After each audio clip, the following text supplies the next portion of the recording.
नमस्कार दोस्तों, मैं रश्मि रंजन चौधरी। दोस्तों, आज हम भारत के ऐसे राज्य के बारे में बताने जा रहे हैं जो सबसे अनोखा है, वो है उड़ीसा। आज हम एक ऐसे इंसान के बारे में बताने जा रहे हैं जो उड़ीसा राज्य का छोटे से गांव का है। उन्होंने पिछले 10 साल में अपने कमाई का बंजर भूमि पर वृक्ष लगाने के लिए खर्च कर दिया है। वो महान व्यक्ति का नाम है सुजन मलिक। इनका घर उड़ीसा राज्य केंद्रपड़ा जिला के नंतारा गांव के एक गरीब परिवार से हैं, जिन्होंने अपने जीवन की पूरी कमाई बंजर भूमि को हरा भरा बनाने के लिए खर्च कर दिया और दिन रात इसमें परिश्रम किया, जिससे कि ये बंजर भूमि हरियाली आई है। जिस भूमि में घास का तिनका नहीं उगता था, उस भूमि में आज नीम का पेड़, आंवला का पेड़, पीपल का पेड़, बबूल का पेड़ और भी अन्य प्रकार के पेड़ लगाए गए हैं। 20 एकड़ की बंजर भूमि को एक साधारण इंसान के कठिन परिश्रम से हरा भरा जंगल बनाया गया। इस नेक काम के लिए पूरे भारत भर में प्रशंसा की जा रही है।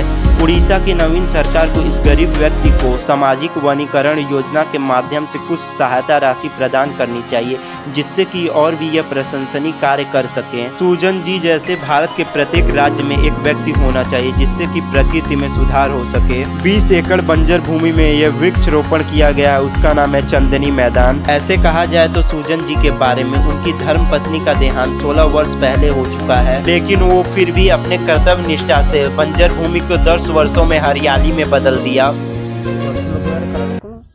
ये आम स्कूल खेल पड़िया ये पिला खेलती बहुत भी विरक्त होती, कहती बाहर पिला भी आसी खेलती से कहती गाँव में गोटे गछ ना आए बसवाई ये कथा को ता पूर्व बलिया भी आसते से कहते गोटे गछ लगेगा गोटे मंदिर करवा जी पूर्ण गोटे गछ लगेगा से पूर्ण से खेल